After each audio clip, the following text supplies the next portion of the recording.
သွားနေရပါတော့ဆိုတော့သူများတဲတဲ့ဟိုတယ်နဲ့လမ်းလျှောက်ပြီးတော့17မိနစ်လောက်သွားရတယ်ပေါ့နော်17မိနစ်လောက်သွားပြီးတော့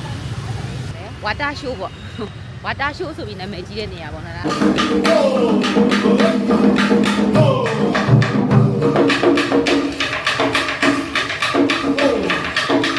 သွားလို့ရတယ်မရဘူးပြန်သွားမှလားမသိ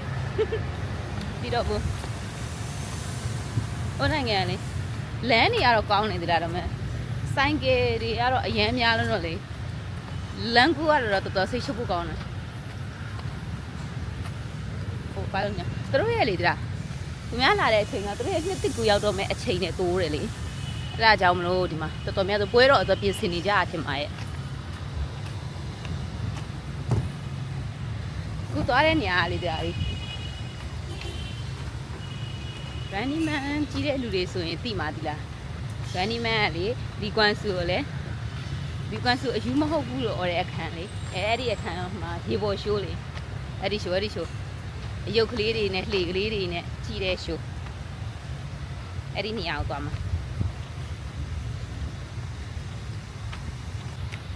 စီးရတယ်လို့ကလေတော်တော်များများလေဒီမှာဒီမြန်မာနိုင်ငံနဲ့တိတ်မကွာပါဘူးမန္တလေးနဲ့ပို့စီမယ်ထင်တယ်ဒီဒါဆိုင်ကရရမ်းများလေမန္တလေးဘက်နဲ့ပို့စီမယ်လို့ထင်ကားတွေရတယ်လေလုံးဝမဖယ်ပေးဘူးဘယ်အောင်မှဦးစားပေးရမတွေ့ရလူလည်းဦးစားမပေးဘူးစပိတ်လို့ဆိုပြီးကားလည်းဆိုဦးစားမပေးဘာမှဦးစားမပေးဘူးအမြန်သွားရတာမကြည့်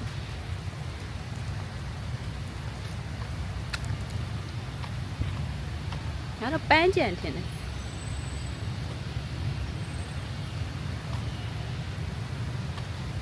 ဆက်ရှောက်လိုက်ပါမထင်5မိနစ်လောက်ဆက်ရှောက်ရအောင်အကယ်၍ပေါ့နော်သူက BNL အလဲလာမယ်ဆိုရင်ဒီအခုသူများအခုတဲနေဟိုချီမင်းမျိုးပေါ့နော်ဘယ်မျိုးမှာပဲတဲတဲအဓိကအဒီပေါ့နော်လဲလို့ရမယ့်နေရာတွေနဲ့အနီးဆုံးဟိုတယ်ကိုရှာတာကောင်းတယ်လဲလို့ရတဲ့နေရာအနီးကမမဆိုမျိုးလဲကောင်းပေါ့နော်မျိုးလဲကောင်းဆိုမျိုးလဲကောင်းနေရာတွေကိုကလဲရမယ့်နေရာတွေနဲ့နီးတဲ့နေရာတွေဆိုအခုဆိုပေါ့နော်ကိုဆိုနေတာလမ်းလျှောက်သွားတာတိတ်မဝေဘူးဘယ်နာသွားဒီမျိုးလဲကောင်းတော်တော်များများနာမည်ကြီးတယ်ပေါ့နော်ဟိုချင်းမင်းနာမည်ကြီးတဲ့နေရာတော်တော်များများကိုလမ်းလျှောက်ပြီးတော့သွားလို့ရတယ်ပေါ့နော်လမ်းလျှောက်ပြီးသွားလို့ရတယ်ဆိုတော့အဆင်ပြေပေါ့နော်ကွာဒီမှာသိရမလားတက်စီတို့ဆိုင်ကယ်တို့ပေါ့နော်ငှားပြီးသွားရင်လေအချင်းထည့်ခံရမှာလည်းကြောက်ရသေးတယ်သိရမလားအဲ့တော့နည်းနည်းလေး10မိနစ်15မိနစ်လောက်ဆိုရင်ကိုလည်းလမ်းလျှောက်နိုင်နေရပဲလေနော်မတွေ့ဘူးတဲ့ဟာတွေလည်းတွေ့ရတယ်မြင်ရတယ်ဆိုတော့ဒီတိုင်းလမ်းလျှောက်ပြီးလဲသွားလို့ရတယ်ပြောချင်တာဒီဟိုတယ်တွေပါနေငှားမယ်ဆိုရင်ဒီနေအောင်လာမယ်ဆိုရင်ကိုနဲ့ဘောနော်အဲ့သွားလေလို့ရမယ့်နေရာတွေနဲ့အနီးဆုံးနေရာအောင်ငါဈေးကလည်းတိတ်မကွာဘူးဒီလားလေရင်ကွင်းနဲ့တော့နည်းနည်းဒါမနက်ကမိနစ်30လောက်လာလိုက်ရတယ်ဗောနော်မိနစ်30လောက်လာလိုက်ရပါမယ်ဟိုတယ်ကဒီမြို့လေကောင်တော်တော်နေရာတော်တော်များများနဲ့နေတဲ့အတွက်တော်လေးအဆင်ပြေဒီမှာကလေမြန်မာနိုင်ငံမှာရတဲ့အသီးနှံလိုမျိုးတွေပေါ့နော်အကုန်လုံးစင်တူရုံးမတွေအကုန်လုံးရှိတဲ့အတွက်ပေါ့နော်ဟိုကိုမြန်မာနိုင်ငံပြန်ရောက်သွားသလိုပဲခံစားရတယ်ပေါ့နော်ဒါကြီးဂျပန်မှာဝယ်စားရင်စီကြည့်ရလေမြားမနက်ကလာတော့ကကျတော့အသီးလှီးထားတဲ့အသီးလေးတွေတော့ဝယ်လာတယ်ပေါ့နော်အခုအသီးတွေတော့အသီးအနှံတွေကိုအပြန်ကြမှပဲဝယ်ပြီးပြန်တော့မယ်ပေါ့နော်အခုကတော့ရေပေါ်ရုပ်သေးရှို့တက်ကြည့်လိုက်ပါအောင်မယ်လို့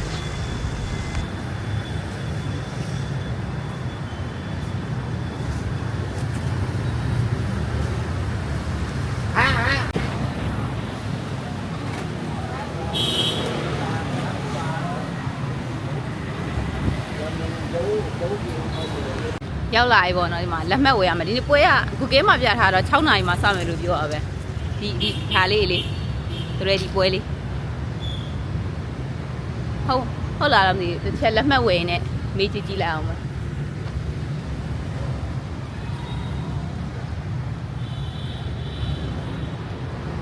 ်မှတ်တော့ဝယ်လာလက်မှတ်ဒီမှာဝယ်အောင်6နာရီကိုစမှာတဲ့မကြခင်စတော့မှာဒီဟာလေးပေါ့နော်မလေးပြုတ်ကြပြီနဲ့ဖုံးကကျိုးနဲ့ချီထားတို့လူမျိုးတွေတော့မသိဘူးတလားကိုဆိုရင်တော့စိတ်ဆိုးမှာကိုရီနိုင်ငံဆိုရင်လည်းဘယ်လောက်တော့စိတ်ဆိုးလိုက်မလဲမသိဂျပန်က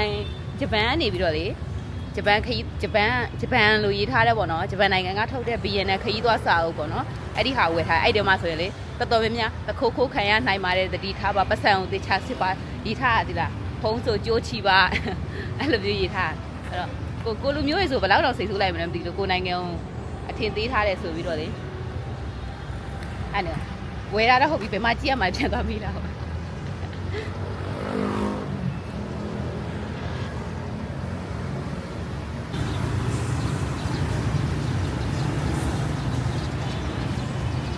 6 နာရီခွဲမှစမှာတဲ့ဒါအခုက9 နာရီပဲရှိသေးတယ်တနာရီခွဲလောက်ပဲနားမှာအချိန်ကဖြုတ်ရင်ကောင်းတယ်ကိုပဲဒီနားလိုက်ခုနားဒီနားလိုက်ကြည့်လိုက်အောင်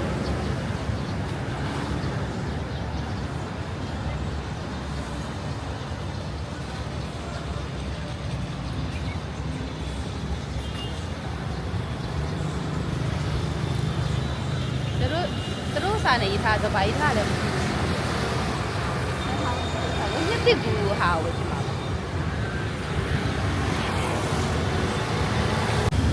တကယ်သေးတာသူများလေသေးတာဟိုဗာလဲရန်ကုန်မှာနေတာများတယ်လေနေနေများတော့ဒီလောက်ဆိုင်ကယ်အများကြီးကိုလေပထမဆုံးတွေ့ဘူးပါသေးလားငွေကလေးကပထမဆုံးပဲငွေကလေးကပထမဆုံးတွေ့ဘူးတာပါလို့ကြီးဒီလားအခဏခုနကမိကွာအောင်သွားရင်လေသူတို့မဖယ်ပေးကြအောင်သေးလားကားတွေရောဆိုင်ကယ်တွေရောမန္တလေးဘက်ကလူတွေဆိုရင်တော့လေမန္တလေးရဲ့တငယ်ချင်းတွေဆိုတော့သူတို့ကတော့အထူးဆန်းလောက်မဖြစ်တော့ဘူးလားတော့မသိတယ်မန္တလေးတော့မသွားဘူးပဲလေတော်တော်ဆိုးဆိုးသေးတာကြည့်ပါအောင်အဲ့မနက်ကားရောက်တယ်လေမနက်ကားရောက်ပြီးတော့အခု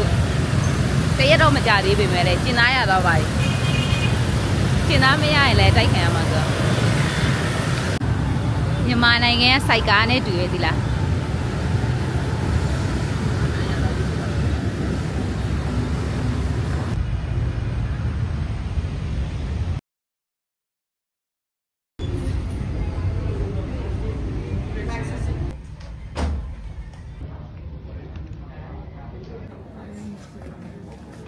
ဟိုချီမင်းမနာမည်ကြီးတယ်လေဒီ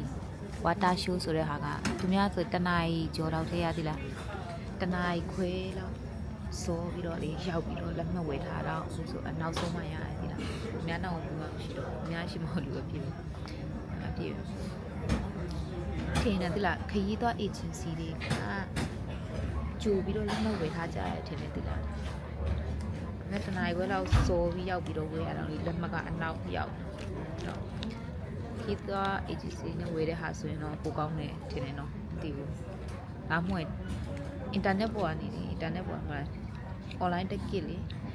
online ticket တော့ online ticket ဝယ်လို့ရတယ်မလား online ticket ဝယ်လို့ရမယ်ဆိုရင်အဲ့လိုကြိုဝယ်ထားတယ်ဆိုရင်နေရာအရှိရလောက်တယ်ဒီလားအများကျတော့အခုဒီမှာဒီကိုရောက်မှလက်မှတ်ဝယ်တာဆိုတော့ဒီလက်မှတ်ကအနောက်တော်တော်လေးရောက်တယ်ဒါကြောင့်ဒီ show လာကြည့်မယ်ဆိုရင်အဲ့တခုတတိထားပါလို့ပွဲမစသေးတော့အရှိကိုတေချာတော့မမြင်ရသေးဘူးလေကောင်းကောင်းလေးမြင်ရလားမမြင်ရလားတော့မသိဘူး။အော်လူကောင်းတွေကတော့ပွဲနေရှင်။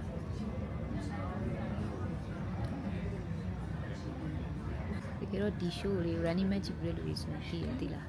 ။ဒီကွန်ဆူလို့လေ running man အပွဲလာဘူးလေ။ဒါတကယ်လို့သိတာအဲ့တော့အခုအပြင်မှာတော့အခုမှစကြည့်ဘူးနော်မကြည့်ဘူးသေးဘူးဆိုပေမဲ့တော်မြန်မာနိုင်ငံရုပ်သေးလိုမျိုးတွေအနောက်ကနေအရှိမအယုတ်ကလေးတွေနေအရှိမတို့လိုအယုတ်ကလေးတွေပြပြီးတော့အနောက်ကနေတော့နောက်ကကျိုးကင်တော့နောက်ကကျိုးကင်အဲ့လိုမျိုးပေါ့ပြောမလို့ရုပ်သေးပွဲနဲ့ဆင်းနေပေါ့နော်အဲ့ဒါကလည်းရှိပေါ်မှာဒါပေါ့နော်ခဏနေပွဲစပြီးတော့မှတေချာပြပြပါကိုတော့ကြည့်လိုက်ပါ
ပွဲကတော့လူပြည့်လူရှမ်းပဲပေါ့နော်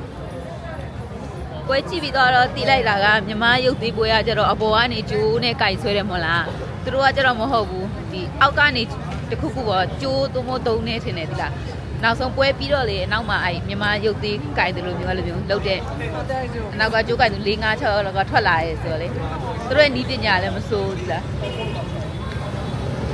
များတွေကနော်နိုင်ငံသားတွေတိတ်တိတ်တူအောင်လို့မျိုးလာပြီးတော့ကြီးရဆိုကိုရီမြမရုပ်သေးပွဲတယ်လို့မျိုးပေါ့နော်ကဘာမှာနာမည်ကြီးရင်တော့ကောင်းမှာပေါ့နာမည်ကြီးတော့ကြီးမယ်အခုလိုမျိုးပေါ့နော်တော်တော်လေးအခုဆိုရင်ဒီကိုချီမင်းကိုလာမယ်ဆိုရင်ဒီဗာလဲဒီပွဲရလေးမကြည့်မဖြစ်လိုမျိုးလောက်ကိုလူတော်တော်များများလာကြည့်ကြတာပေါ့နော်ဒီလိုမျိုးတော့တကယ်ကြည့်ရတာလည်းတနားရီလောက်ကြာတယ်ဒီလား BNN တောင်3သိန်းခွဲပေးရတယ်3သိန်းခွဲဆိုတန်တယ်လို့ပြောရမှာမဆိုဘူးလားသူဟာတာလေးလည်းပါတယ်ပေါ့နော်ဘယ်လိုပြဆက်လေးတွေလိုမျိုးတကယ်ကိုမိုက်တယ်နောက်ဒီအခုစကားပြောဖိုင်အနောက်မှာဒီသူတို့ရဲ့စောနာပြောက်သွားတဲ့ဟာလေးတွေကိုတည်တည်ချာချာလေးပြန်ထည့်ပေးထားအောင်မယ်ဒီလားအနောက်မှာမဟုတ်အရှိမှာပေါ့နော်တကယ်ဒီလားမိုက်တယ်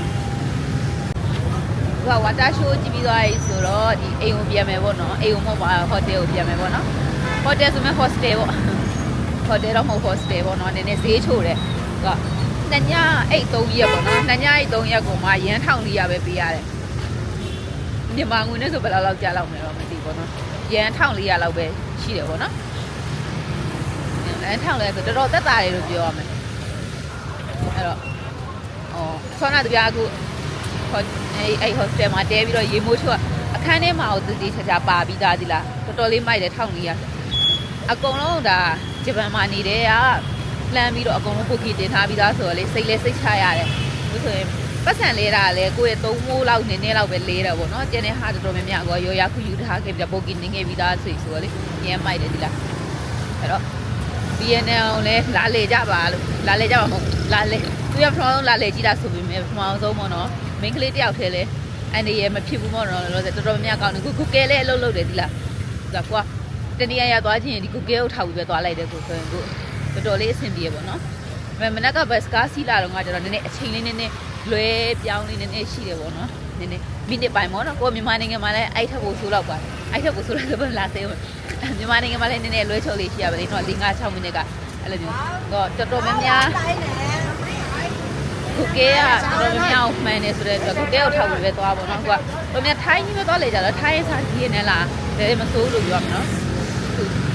မနေ့ကစားကြည့်တယ်ပေါ့နော်သူပြည်နေအစားစားခေါ်ဆိုတာလေတော်တော်လေးမိုက်တယ်ဒီလားကိုထိုင်းနိုင်ငံကိုတီယိုနဲ့လဲစင်နေလေစားလို့လည်းကောင်းဟိုထိုင်းကြီးပဲပေါ့နော်ခုနောက်မှာထိုင်းရလည်းမြန်မာနဲ့ပြဿနာလည်းဖြစ်နေတယ်လေထိုင်းကြီးပဲမသွားကြဘဲနဲ့ခုလိုမျိုးပေါ့နော် BNN ကိုလည်းလာကြည့်ကြည့်ပေါ့နော်သူများဆိုတာပထမဆုံးအတိထဲမှာလည်းသွားဘူးတာမရှိဘူးပြီးတော့တယောက်သေးပဲပေါ့နော်လာတယ်ပေါ့နော်ဒီမှာလည်း BNN မှာလည်းအတိမရှိဘူးအဲ့လိုမျိုးတယောက်သေးပဲဒါပထမဆုံးလာဆန်းကြည့်ပါတော့ဒါပထမဆုံးရက်ပေါ့နော် BNN ကိုရောက်ပြီးဒီပထမဆုံးရက်ထက်လက်ပြီးတော့အားပေးကြပါဦးနော်ကိုတော့ဟိုတယ်ကိုပြန်လိုက်ပါဦးမယ်